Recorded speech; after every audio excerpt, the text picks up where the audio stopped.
నగరంలో పారిశుధ్య నిర్వహణ పనులకు, డ్రైనేజీలు, డిసల్టేషన్ పనులకు అత్యంత ప్రాధాన్యతనిస్తూ ప్రతిరోజు నిర్వహించాలని నగర శాసనసభ్యులు ఆదిరెడ్డి శ్రీనివాస్ నగరపాలక సంస్థ అధికారులు సూచించారు. సోమవారం స్థానిక లాలా చెరువు వాంబే కాలనీలో నూతనంగా నిర్మిస్తున్న త్రాగునీటి పైప్ లైన్ కు శాసనసభ్యులు, స్థానిక నాయకులు, అధికారులతో కలిసి పైప్ లైన్ శంకుస్థాపన పనులకు శ్రీకారం చుట్టారు. ఈ సందర్భంగా శాసనసభ్యులు ఆదిరెడ్డి వాసు మాట్లాడుతూ రాజమహేంద్రవరం నగరంలోని లాలా చెరువు వాంబే కాలనీ ప్రజలకు త్రాగునీటి సమస్యను పరిష్కరించే విధంగా త్రాగునీటి పైప్ లైన్ నిర్మాణానికి శంకుస్థాపన చేసుకోవడం జరిగిందన్నారు. పైప్ లైన్ నిర్మాణం వలన వాంబే కాలనీలోని అన్ని బ్లాక్లలో నివసిస్తున్న కుటుంబాలకు త్రాగునీటి పైప్ లైన్ కనెక్షన్, త్రాగునీటి సరఫరా చేయడం జరుగుతోందన్నారు. చెత్త అనేది ఉండకుండా చేయాలి. మనం ఇప్పటికి 2 రివ్యూ మీటింగ్లు పెట్టడానికి గల ప్రాధాన్యత ఏంటంటే ఇది అవ్వాలి.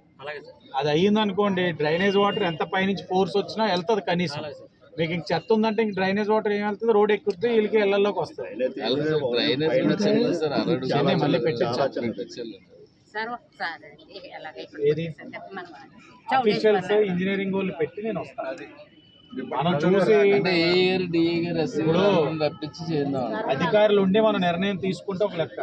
నేను చూసి మీడియాకు ఒక ఫోటో పెట్టుకుని పబ్లిసిటీ చేసుకునే తత్వం అయితే నాది కాదు.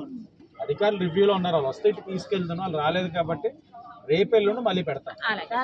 మీరు శానిటేషన్ మాత్రం కొద్దిగా ప్రయారిటీ ఇవ్వాలి. శానిటేషన్ అనేది డ్రైనేజ్ లో ఉండకూడదు.